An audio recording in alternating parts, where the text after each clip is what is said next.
Des précisions à la suite de nos révélations d'hier sur la présence non désirée de femmes sur un chantier situé près de 2 mosquées à Montréal. La CSD Construction a rencontré des travailleurs sur le chantier qui maintiennent, Marie-Pierre, avoir reçu une demande verbale et non écrite.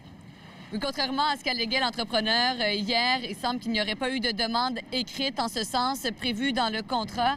Or, les employés du chantier ont rencontré leurs représentants syndicaux aujourd'hui et ils maintiennent leur version des faits. Nous voici sur un chantier de construction dans l'arrondissement Côte-des-Neiges où la compagnie GTEC a obtenu un contrat pour enfouir des fils électriques. TVA Nouvelles rapportait hier qu'une demande aurait été faite à l'entrepreneur pour évincer des femmes du chantier le vendredi, jour de prière des musulmans. Le contremaître de la compagnie GTEC affirmait ceci. Au début, sur le contrat on a déjà eu des demandes par la mosquée qui nous demandaient de ne pas avoir de femmes durant leur mosquée qui est le vendredi midi. Sur le chantier, il y a aussi des femmes qui font de la signalisation. Leur patron, le PDG de MAP Signalisation, alléguait hier qu'il a dû retirer des employées féminines. On m'a dit que, via ma signaleuse directement, qu'elle serait en danger là, face à si elle travaillait le vendredi devant la mosquée. Là. Même qu'on m'a averti qu'une fois, elle a été obligée de travailler un des vendredis, pas le dernier, mais l'autre d'avant, et qu'elle devait être accompagnée d'un travailleur là, durant qu'elle était présente. Aujourd'hui, Marc-Alexandre Perrault maintient sa version.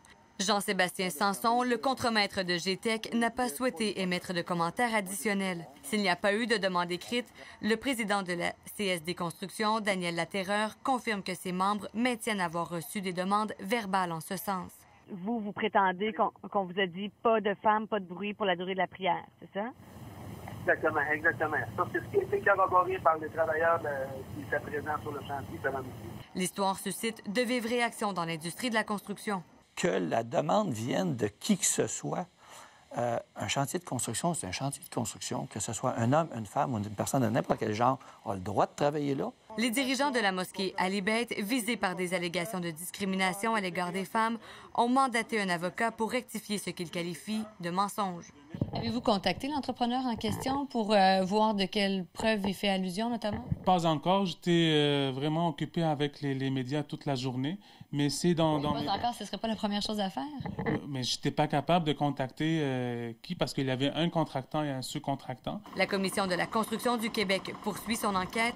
La CSD Construction a transmis le témoignage des travailleurs obtenus sur le terrain. Marie-Pierre Cloutier, TVA Nouvelles, Montréal.